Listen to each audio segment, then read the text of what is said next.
नमस्कार। उत्तराखंड की खास खबरें देख रहे हैं आप सब। मैं हूं आपके साथ साहिल केरनी।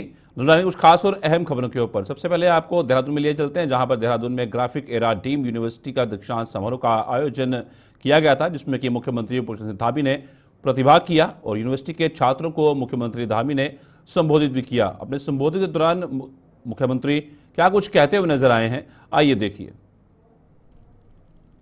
सर कमल घनसाला जी, कुलाधिपति एवं सदस्य नीति आयोग डॉक्टर बीके सारस्वत जी, कुलपति ग्राफिक एरा विश्वविद्यालय प्रोफेसर नरपिंदर सिंह जी, डॉक्टर नरेश के शर्मा जी, सामने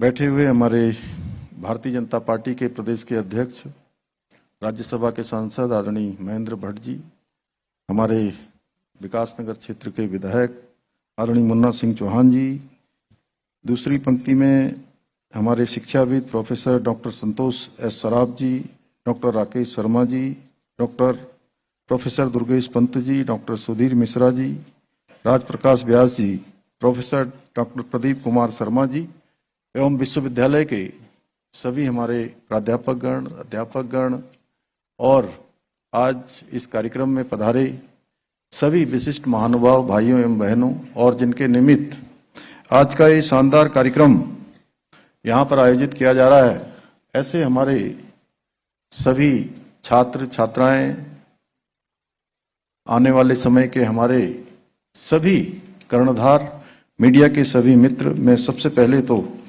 आज मंच पर विराजमान देश के सड़क एवं राजमार्ग मंत्री आदरणीय श्री नितिन गडकरी जी का देवभूमि उत्तराखंड आने पर उत्तराखंड की समस्त देवतुल्य जनता की ओर से आपका हृदय से स्वागत करता हूं, आपका अभिनंदन करता हूं।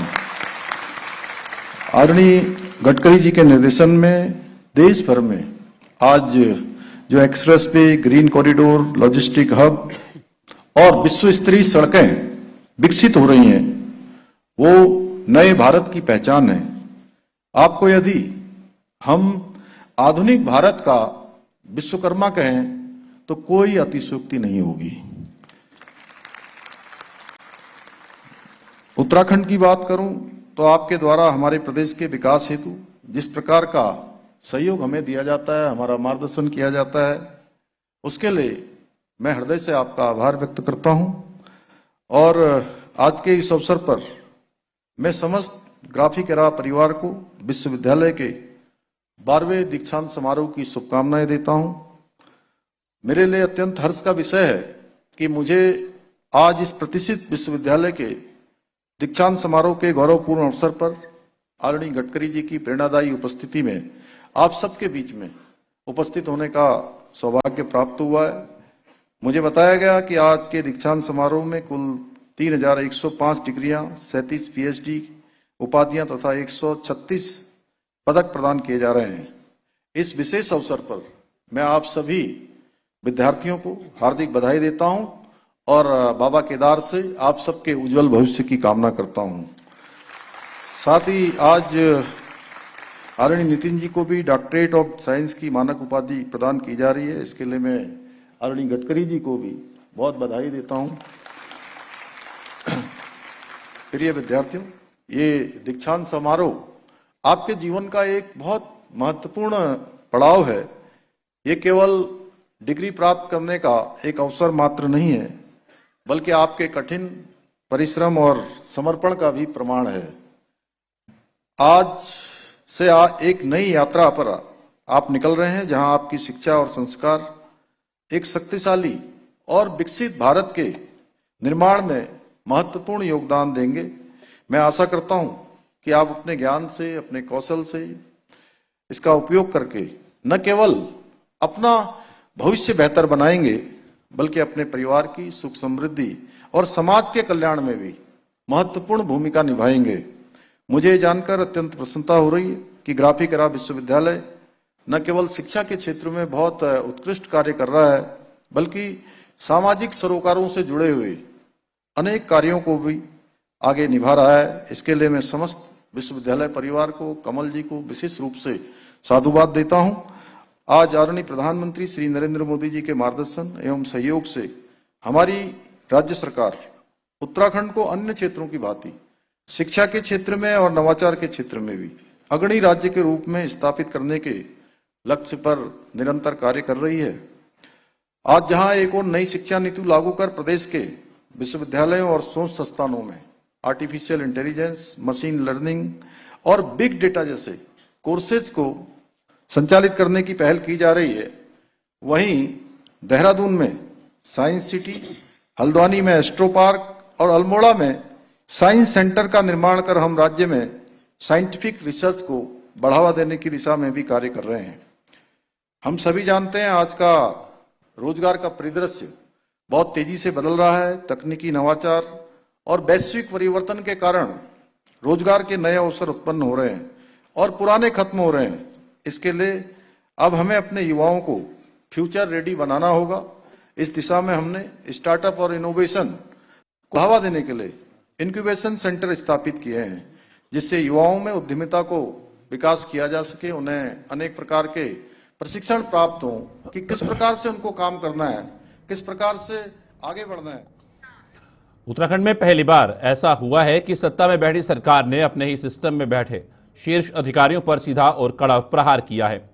हरिद्वार जमीन घोटाले में मुख्यमंत्री पुष्कर सिंह धामी द्वारा लिए गए निर्णय केवल एक घोटाले के पर्दाफाश की कार्रवाई नहीं, बल्कि उत्तराखंड की प्रशासनिक और राजनीतिक संस्कृति में एक निर्णायक बदलाव का संकेत है। हरिद्वार नगर निगम द्वारा कूड़े के ढेर के पास स्थित अनुपयुक्त और सस्ती कृषि भूमि को 54 करोड़ रुपए में खरीदने के मामले ने राज्य भर में हलचल मचा दी थी। ना तो भूमि की वास्तविक आवश्यकता थी, ना ही पारदर्शी बोली प्रक्रिया अपनाई गई। शासन के स्पष्ट नियमों को दरकिनार कर एक ऐसा सौदा किया गया जो हर स्तर पर संदेहास्पद था, लेकिन इस बार मामला रफा दफा नहीं हुआ। मुख्यमंत्री पुष्कर सिंह धामी ने इस पूरे प्रकरण की निष्पक्ष जांच कराई और रिपोर्ट मिलते ही 3 बड़े अफसरों के खिलाफ बड़ी कार्रवाई की। इन अधिकारियों पर हुई कार्रवाई: कर्मेंद्र सिंह, जिला अधिकारी हरिद्वार; वरुण चौधरी, पूर्व नगर आयुक्त हरिद्वार; अजयवीर सिंह, उप जिलाधिकारी; निकिता बिष्ट, वरिष्ठ वित्त अधिकारी; विकी, वरिष्ठ व्यक्तिक सहायक; राजेश कुमार, रजिस्ट्रार कानून गो;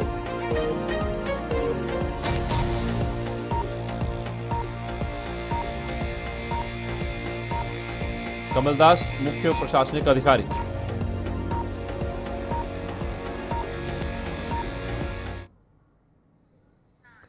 केंद्र सरकार 6 जून को उम्मीद पोर्टल लॉन्च करेगी, जिससे देश भर की वक्फ संपत्तियों का सेंट्रलाइज्ड पंजीकरण होगा। ये कदम बेहतर प्रबंधन, पारदर्शिता और समाज के कमजोर वर्गों को लाभ पहुंचाने के उद्देश्य से उठाया गया है।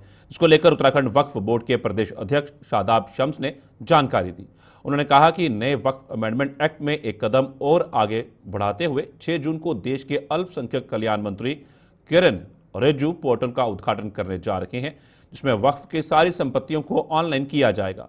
अब सारे रजिस्ट्रेशन ऑनलाइन होंगे और 6 तारीख के बाद उत्तराखंड में जितने भी वक्फ से संबंधित मस्जिद, मदरसा, कब्रिस्तान, ईदगाह, जो संपत्तियां हैं, इन्हें ऑनलाइन करने के लिए पोर्टल ऑन हो जाएगा। नया वक्फ अमेंडमेंट एक्ट उम्मीद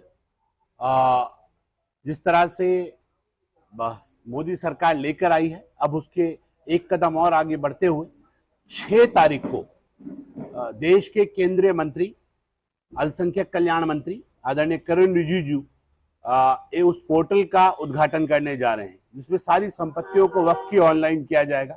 अब सारे रजिस्ट्रेशन ऑनलाइन होंगे और मैं ये कह सकता हूं कि 6 तारीख के बाद तमाम जितने भी उत्तराखंड में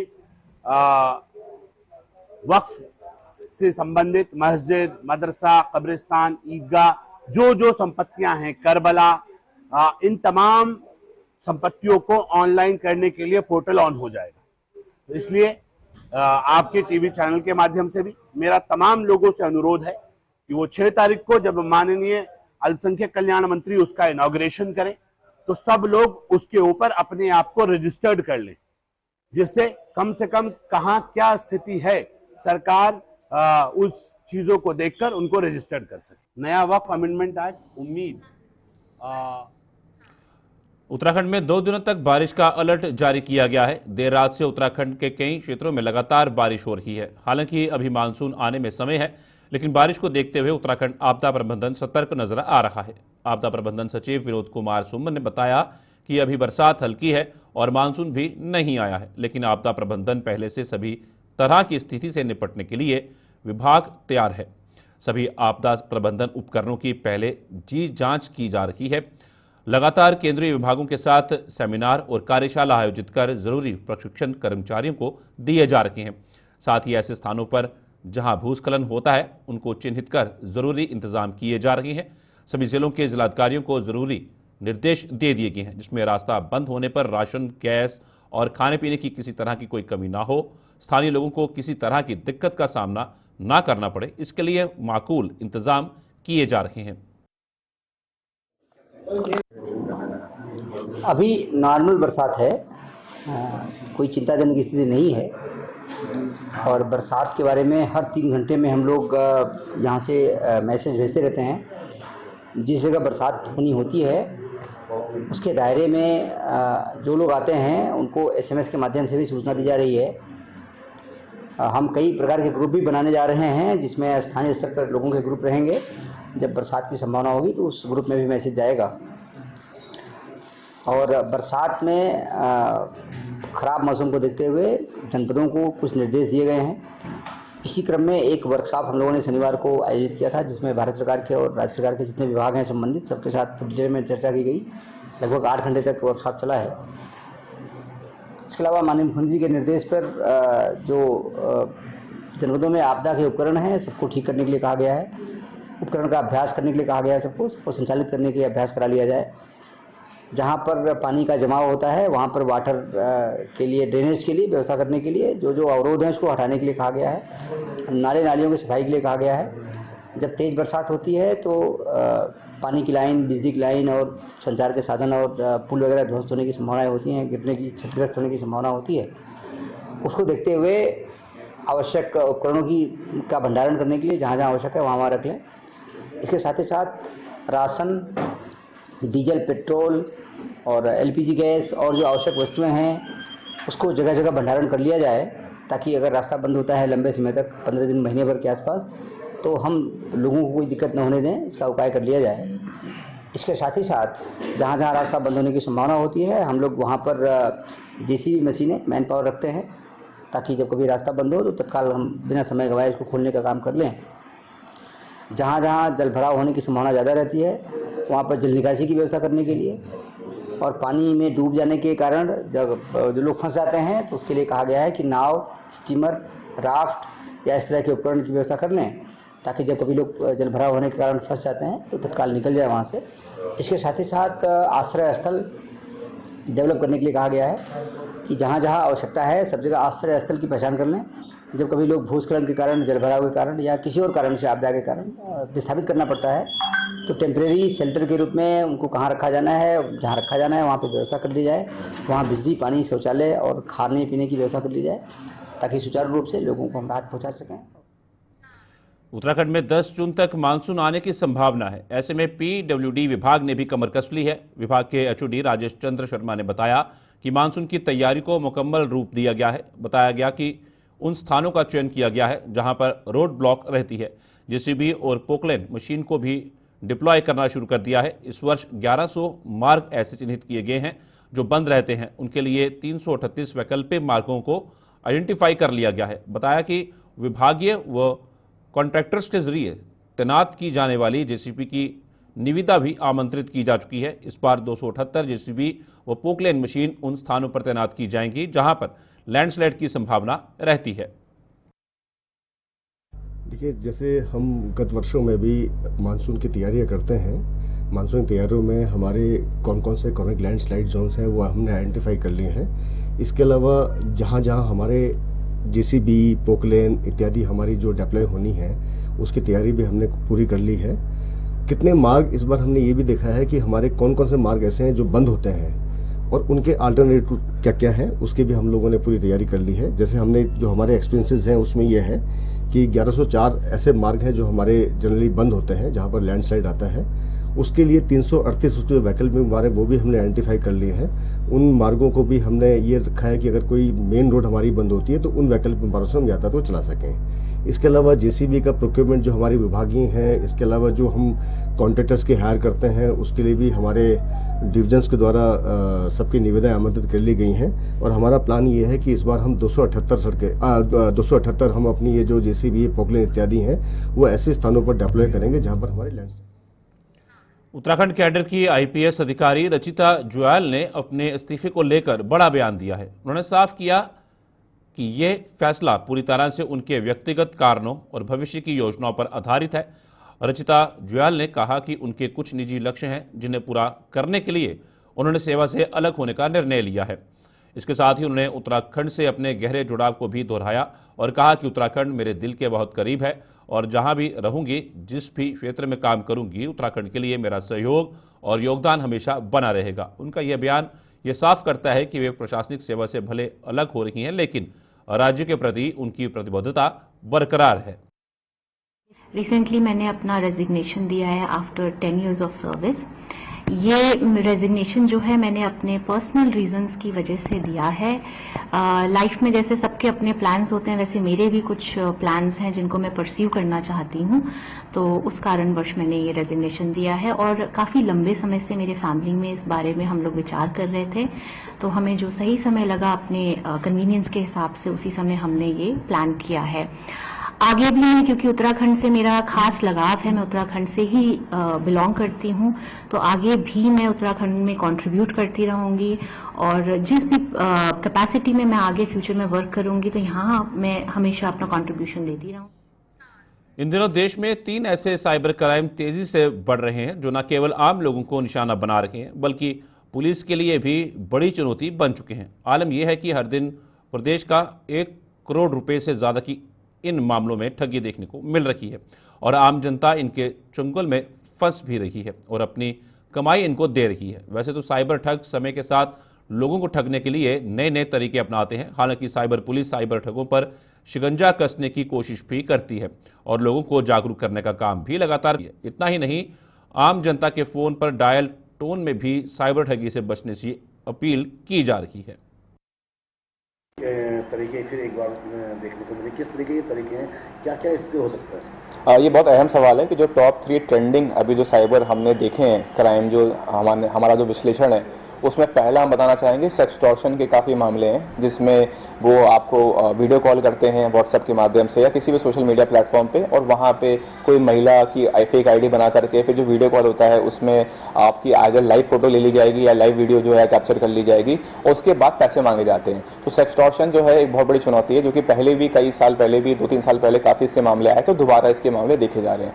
दूसरा जो हमने काफ़ी ट्रेंडिंग मामला देखा है वो इम्पर्सोनेशन यानी कि रूपांतरण का देखा है, जहाँ पे आपके कोई परिचित, आपके परिवारजन, आपका मित्र, आपके ऑफिस के कलीग या बॉस, उनके फोटो लगा करके वो पैसे मांगते हैं। और उसमें क्योंकि आप कई बार हम उसको वेरीफाई नहीं करते और क्योंकि आजकल एआई का ज़माना आ गया है, तो वो आपको हो सकता है कि वॉइस भी एक भेज दें, वॉइस क्लोनिंग करके भेज दें और जिसमें आपका एक ऑडियो कॉल रिकॉर्ड करके भेज देंगे। तो ऐसे अनजान नंबरों को आप ट्रस्ट मत करें। और उसके पीछे जो सबसे बड़ा कारण है कि जो इम्पर्सोनेशन की वजह से लोग पैसे दे रहे हैं, वो है तीसरा क्राइम जो कि सबसे ज़्यादा ट्रेंडिंग है, वो है कि हमारा व्हाट्सएप ही हैक हो जा रहा है। तो व्हाट्सएप हैक होने के भी 2-3 कारण होते हैं। पहला कारण जो होता है कि जब हम व्हाट्सएप इंस्टॉल करते हैं तो उसका जो गोपनीय अंक होता है, ओटीपी होता है, जो पिन होता है, वो हमें आइदर एसएमएस के माध्यम से या कॉल के माध्यम से as a automated procedure WhatsApp भेजता है। अब हम सभी को पता है कि हमें कभी भी अपना व्हाट्सएप का पिन या जो हमारा कोड है, सीक्रेट कोड है, ओटीपी है, वो किसी को शेयर नहीं करना। परंतु दूसरा तरीका क्या होता है जो साइबर अपराधी इस समय अपना रहे हैं, वो आपको फ़ोन करेंगे, वो किसी भी कंपनी का रूपांतरण कर सकते हैं और वो बोलेंगे कि आपका जैकपॉट, आपका कोई कूपन आया है और आपको एक कोड डायल करना है जिसमें *21* मोबाइल नंबर हैश या फिर *401 मोबाइल नंबर हैश। तो *401 मोबाइल नंबर जो है ये आपके रिलायंस जियो का कॉल फॉरवर्ड है और *21 जो है वो आपका वोडाफोन और एयरटेल का है। तो वो आपसे कॉल फॉरवर्डिंग कराते हैं और जो मोबाइल नंबर डालते हैं वो साइबर अपराधी का होता है, जिससे कि जो आपकी फ़ोन की घंटी है वो साइबर अपराधी के पास बजेगी। तो अगली बार वो व्हाट्सएप इंस्टॉल करेंगे, वो आपका नंबर डालेंगे और क्योंकि आपकी कॉल फॉरवर्ड हो रखी है तो वो जो आपकी कॉल जो आपको आनी थी व्हाट्सएप से वो डायरेक्टली अपराधी को चली जाएगी, जिसमें वो पिन होगा या कोड होगा और आपका व्हाट्सएप जो है हैक हो जाएगा। तो इस पूरे प्रोसीजर में हमें ज़्यादा से ज़्यादा अवेयर होना है। हम सब सेटिंग्स में जा सकते हैं, व्हाट्सएप की सेटिंग्स में हमें एक ऑप्शन दिखता है लिंक डिवाइसेस का। आप लिंक डिवाइसेस में देखिए कि आपका व्हाट्सएप वर्तमान में कहां कहां पे चल रहा है। तो जो बीटा वर्जन है व्हाट्सएप का वो एक टाइम पे 4 डिवाइसेस में चल सकता है। तो कृपया करके अगर आपको कोई भी अनजान प्लेटफॉर्म दिख रहा है तुरंत व्हाट्सएप को वहां से हटाइए और जितनी जल्दी हो सके आप साइबर पुलिस।